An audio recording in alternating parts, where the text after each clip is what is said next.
Okay, so what we're going to do now is joint C, which is the half lap joint. So I'm going to need another piece of timber, which is now going to be the bottom rail. What I'm going to do on here is put my face side and face edge, like so. And what I'm going to do here, and this is for my sake, not for yours, this is my length, my timber for my job, and not actually the length that will be on your piece of paper. So you need to check the lengths because they could be all off. So what I'm going to do here is I'm going to put a line on here or a mark of 400 millimeters. And just put a real faint line on all the way around. Now when we put a line all the way around, basically what that means is that this piece of timber is going to be cut off. So what I'm going to do on this piece of timber here is in the end, it's going to be waste. So I write waste onto it. Now what I need to do is with this other bottom rail is we don't go right to the bottom of where that line is, we need to then move 50 millimeters up from that line. So what I do now is on this piece here, because this is going to be a half lap, and they're going to measure 50 millimeters, leave my pencil in, and then I get the set square. What I'm going to do now is just draw a line which has gone halfway across the thickness of the material. Bring the square across, and then put another line, and then bring the line across half the thickness of the material again. And what we've ended up with is a line like so. And what we are is 50 millimeters for the end, which is exactly the same at the top. What we do then is then get the other piece of material here.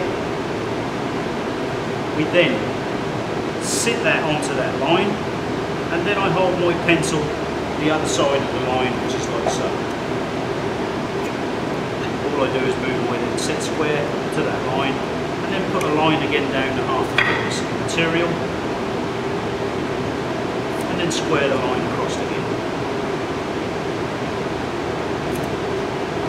Now, what we need to do now is we need to find exactly half.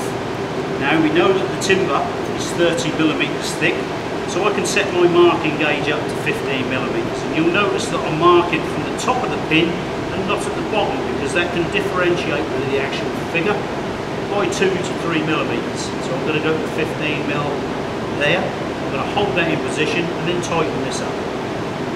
Then I go back to my rule and just check. And if I need to adjust that, I can give that a tap to get that to exactly 15 millimeters, which is there. Now, from my face side, what I do then is push it in so it makes a hole, turn the timber around, and then go back in, and you'll see that the gauge is fitted straight into the hole again, meaning that that gauge is now set to exactly half the thickness of that material. So gauging from the face side again, which is always fantastic practice. Put a point in and then gauge away from yourself. Flip the timber over,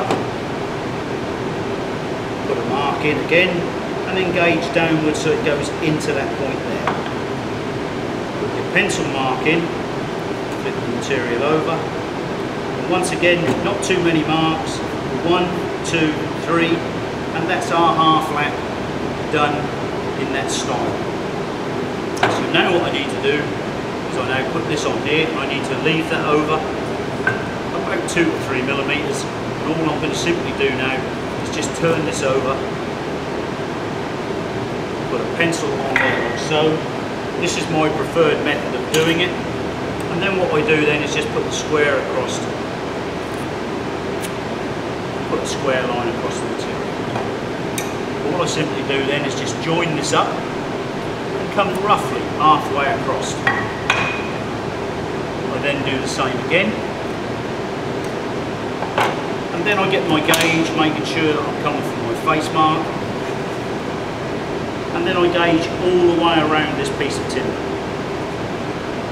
Having control of the gauge is the most important thing, and you'll see that I've got the grip with my thumb there and my fingers there, so I've got control of the gauge all the time. Once again, you can put it back into the vise and then go over the top 2 or 3 times so that it scribes the top of it in grey.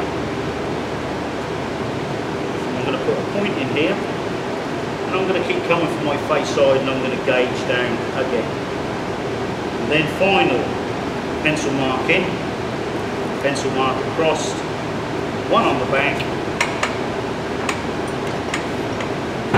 and then 3 pencil lines across, because this is the piece we're taking out, this is the piece we're keeping. And the reason why we've done it like that and marked it on the back and not the face side is because the face side needs to be left on, so that when we put the joint in, we've got a face side up and a face side in. So what we need to do now is we are going to draw C and then C on here. So we've now done A, B, C.